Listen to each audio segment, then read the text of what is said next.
Bonjour. Jésus a fait 12 disciples. Ça peut paraître tout bête, tout simple, avec peu d'intérêt pour nous, mais si nous lisons Hébreux 12, verset 3, qui nous dit considérez celui qui a été l'objet de la contradiction de la part des pécheurs, afin que vous ne soyez pas découragés étant affligés dans vos âmes. Ça montre que on a vraiment intérêt à réfléchir à comment Jésus a été, a agi, euh, s'est organisé, euh, a été avec ses disciples. Et donc je pense que le fait que Jésus ait fait 12 disciples est quelque chose qui est digne d'intérêt et je vous propose d'y réfléchir. D'y réfléchir dans une perspective très personnelle.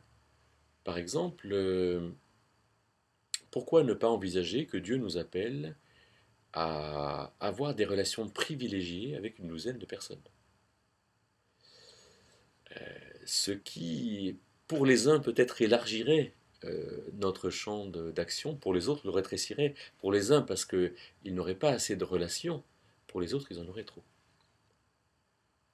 Autrement dit, quelles sont les 12 personnes avec lesquelles nous avons des relations privilégiées? Alors, qu'est-ce qu'il a fait, Jésus? D'abord, ces 12 personnes, il les a choisies. Et quand on le voit dans l'Évangile, on voit qu'il a passé la nuit en prière avant de les choisir. Intéressant. Parce que Jésus savait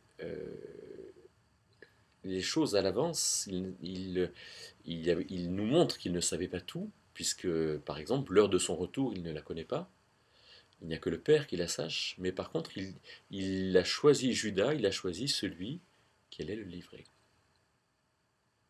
Et donc avec le choix de celui qui allait le livrer, Judas, celui qui allait le trahir, Pierre, le renier, celui qui allait douter, Thomas, ceux qui allaient être des élèves désobéissants, Jacques et Jean, en voulant que le feu du ciel descende, euh, Jésus nous montre peut-être qu'il n'a pas choisi des gens qui étaient forcément les meilleurs, qui étaient les plus intelligents, les plus déterminés, etc. Non, non, il a choisi peut-être des gens qui étaient simplement autour de lui, qui étaient avec lui, qui étaient à portée de main.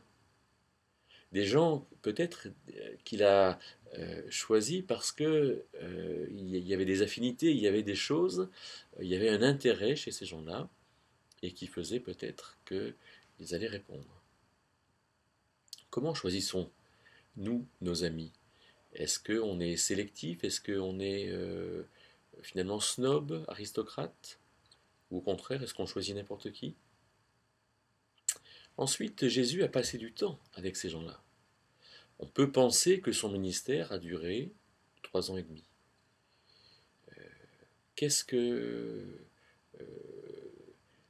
Est-ce que nous donnons les moyens de passer du temps avec les gens, de les connaître, de euh, finalement de se pardonner, parce qu'on se pardonne, alors on se donne les moyens de revenir à une relation normale, de reconstruire.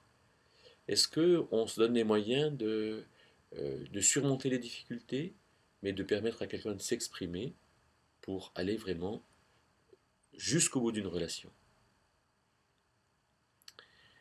Quels sont nos objectifs dans les relations que nous entretenons avec les gens? Alors Jésus, lui, on voit ça en Marc 3,14 par exemple, hein, qu'il a choisi ses disciples pour être avec lui et pour les envoyer. Donc il y a deux objectifs qui sont très importants. Le premier, c'est un objectif relationnel, être avec lui.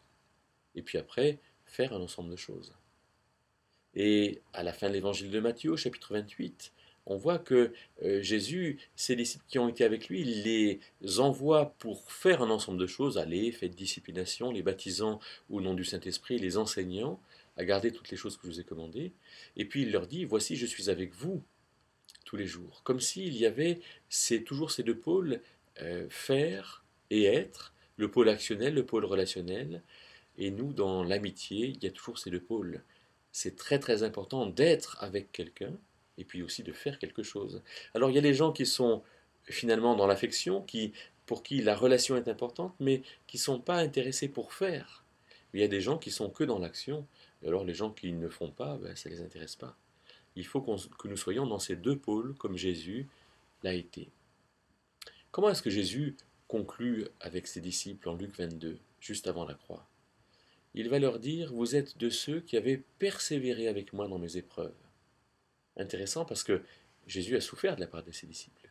Mais ses disciples ont été aussi avec lui. Et il a été évident que Jésus n'a pas été seul, jusqu'à ce qu'il soit seul devant la croix. Alors sachons retenir de la part de Jésus ces choses qui sont assez évidentes. Choix de 12 disciples avec l'action, la relation et l'action. Que ces choses-là puissent nous mener dans notre vie de tous les jours.